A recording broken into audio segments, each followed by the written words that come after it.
बिस्मिल्लाहिर्रहमानिर्रहीम। अस्सलाम वालेकुम नाज़रीन, आज की हमारी वीडियो का मौजू है शद्दाद की जन्नत। आज की वीडियो में हम जानेंगे कि शद्दाद कौन था और इसने दुनिया में ही जन्नत कैसे बना दी थी। फिर ऐसा क्या मामला हुआ कि वो इस अपनी बनाई हुई जन्नत को देख भी ना सका। नाज़रीन, शद्दाद एक ऐसा बादशाह था जिसने दुनिया में ही सोने चांदी की ईंटों से जन्नत बना दी थी, लेकिन वो उसको देखने से पहले ही मर गया था। वो जन्नत जो उसने तकरीबन 12 साल में तैयार करवाई, वो उसको देख भी ना सका।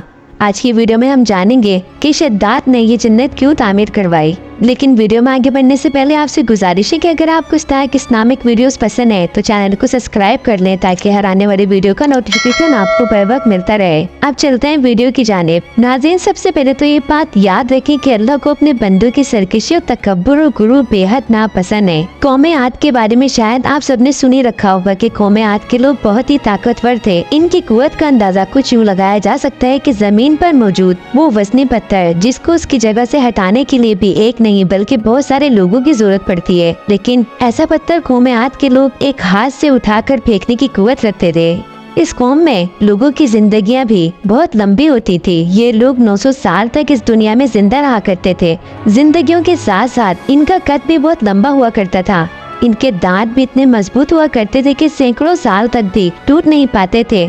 हत्ता कि इनकी आंखें भी कमजोर नहीं होती थी। किसी भी बीमारी का इन पर खौफ नहीं हुआ करता था क्योंकि वो लोग बीमार ही नहीं होते थे। लेकिन ये लोग बुत परस्त थे, शिरक में डूबे हुए थे। इन पर अल्लाह का अजाब भी नाजिल हुआ था। इस कौम आद पर शद्दाद हुकूमत किया करता था। ये बड़ी शान और शौकत का बादशाह था। इसने अपने वक्त में तमाम बादशाहों को अपने झंडे के नीचे जमा करके सबको अपना फर्मा बरदार बना लिया था। इसने पैगंबरों की जुबान से जन्नत का जिक्र सुनकर बराहे सरकशी दुनिया में एक जन्नत बनानी चाहिए और जन्नत बनाने के इरादे से एक बहुत बड़ा शहर बनाया जिसके महल सोने चांदी की ईंटों से तामीर किए गए और जबरदस्त और याकूत के सुतून इनकी इमारतों में नस्ब किए गए और ऐसे ही फर्श मकानों में बनाए गए। जमीनों पर मोती बिछाए गए। हर महल के गिर्द जवाहरात से भरी हुई नहरें जारी की गयी। किस्म किस्म के दरख्त जीनत और साए के लिए लगाए गए। अरकस उस सरकिस ने अपने ख्याल से जन्नत की तमाम चीजें और हर किस्म की ऐशो इशरत का सामान इस शहर में जमा कर दिए। जब ये शहर मुकम्मल तैयार हो गया तो शद्दाद बादशाह अपने सल्तनत के साथ इस जन्नत को देखने के लिए रवाना हुआ। जब एक मंजिल का फासला रह गया तो आसमान से एक खौलनाक आवाज आई जिससे अल्लाह ताला ने शद्दाद और उसके तमाम साथियों को हलाक कर दिया और वो अपनी बनाई हुई जन्नत को देख भी ना सका। हजरत अमीर माविया रज़ी अल्लाह ताला अन्हु के दौरे हुकूमत में हजरत अब्दुल्ला बिन कलाबा अपने गुमशुदा ऊँट को तलाश करते हुए सहराए अदन से गुजरकर इस शहर में पहुँचे और इसकी तमाम जीनतों और आराइशों को देखा, मगर वहाँ कोई रहने बसने वाला इंसान नहीं मिला। ये थोड़े ही जवाहरात वहाँ से लेकर चले आए। जब ये खबर हजरत अमीर माविया रज़ी अल्लाह ताला अन्हु को मालूम हुई तो उन्होंने अब्दुल्ला बिन कलाबा को बुलाकर पूरा हाल दरियाफ्त किया और उन्होंने जो कुछ देखा था सब कुछ बयान कर दिया।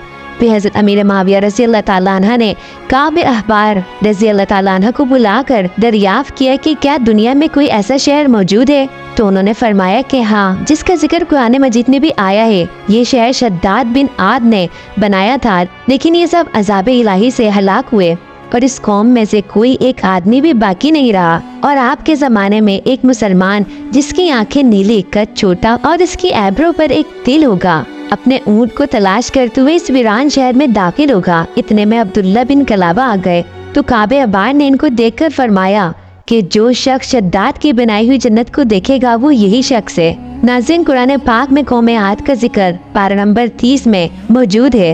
अल्लाह ताला को बंदों की सरकशी और तकब्बुर गुरूर बेहद नापसंद है। इसलिए खुदावंद कुद्दूस का दस्तूर है कि वो सरकश कौम जिसने जमीन में अपनी सरकशी और जुल्म से फसाद फैलाया, इस कौम को कहरे इलाही से किसी न किसी अजाब की सूरत में जाहिर होकर हलाक और बर्बाद कर दिया गया। शद्दाद और कौम के दूसरे अफराद सब अपनी सरकशी और तकब्बुर की वजह से हलाक हुए। लिहाजा इन कौम के उरूज और जवाल और इन लोगों के अजाब इलाही से पामाल होने की दास्तानों से इबरत और नसीहत हासिल करनी चाहिए, क्योंकि कुरान करीम में इन अक़वाम के अंजाम का जिक्र का मकसद भी यही है कि अहले कुरान इनकी दास्तान सुनकर इबरत पकड़ें और खौफ इलाही से लरस जाएं। मुसलमानों पर लाजिम है कि कुरान मजीद की बाकसरत अक्सर तिलावत करें और इनका तर्जुमा भी पढ़ा करें और इन अक़वाम की हलाकत से इबरत हासिल किया करें। हर वक्त तौबा इस्तग़फ़ार करते रहें और हर किस्म की बदअमालियों से बचते रहें। नेक अमाल करने की कोशिश करते रहें और मालो दौलत के गुरूर और घमंड में सरकशी और तकब्बुर ना करें, बल्कि हमेशा दिल में खौफ खुदा रख कर तवाज़ुन और इनकसारी को अपनी आदत बनाएं और जहाँ तक हो सके